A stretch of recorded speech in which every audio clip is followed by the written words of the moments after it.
সুপ্রিয় দর্শক, আসসালামু আলাইকুম। আমের আচার খেতে পছন্দ করে না এমন মানুষ মনে হয় পাওয়াই যাবে না।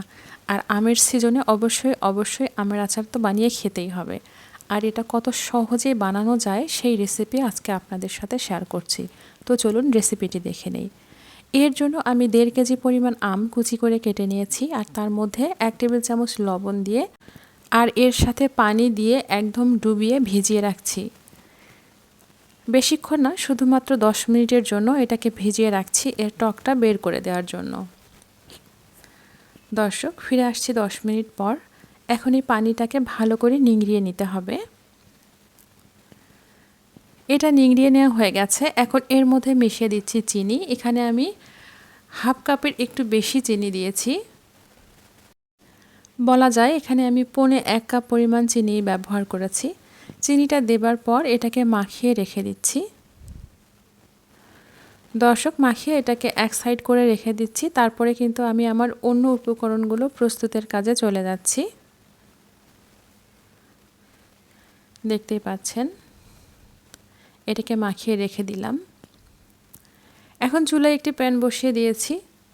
এর মধ্যে দিয়ে দিচ্ছি 1 চা চামচ পরিমাণ ধনিয়া, 1 চা চামচ পরিমাণ মৌরি, আর 1 টেবিল চামচ পরিমাণ দিয়ে দিচ্ছি পাঁচফোড়ন। এটা একটু বেশি করে দিয়েছি। এখন এটাকে নেড়েচেড়ে ভেজে নিচ্ছি। এটা তো আসলে বেশিক্ষণ ভাজতে হয় না।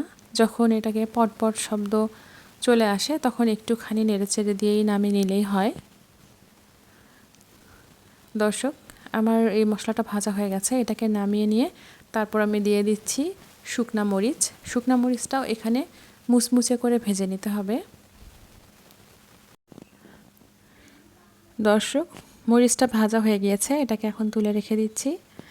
এরপর আমি যে আমগুলো চিনি দিয়ে মাখিয়ে রেখেছি সেগুলো এর মধ্যে দিয়ে দিচ্ছি। চিনিগুলো কিন্তু অলরেডি গলে গিয়েছে। এখানে সবটুকু আম ঢেলে দিচ্ছি।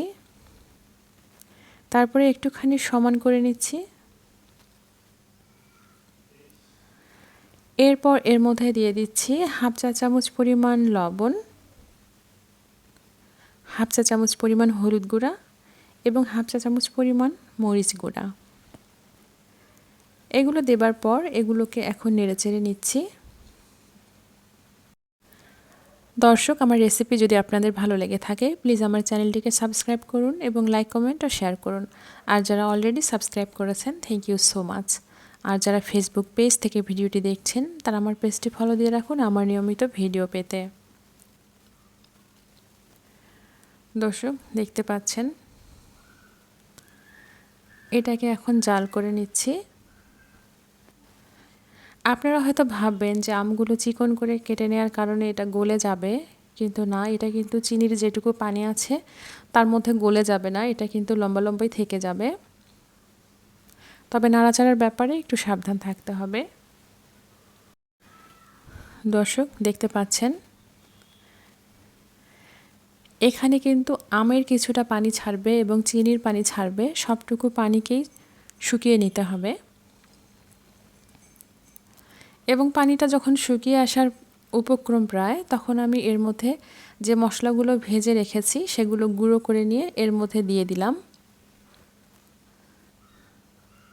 দর্শক, এরপর এর মধ্যে দিয়ে দিচ্ছি চিলি ফ্লেক্স, অর্থাৎ যে মরিচটা ভেজে রেখেছি সেটা হাত দিয়ে ভালো করে মথে নিয়ে এর মধ্যে দিয়ে দিচ্ছি। ঝালটা অবশ্যই আপনাদের পছন্দ মতোই দেবেন। আবারও এগুলোকে ভালো করে নেড়েচেড়ে নিচ্ছি, অবশ্যই আলতো হাতে।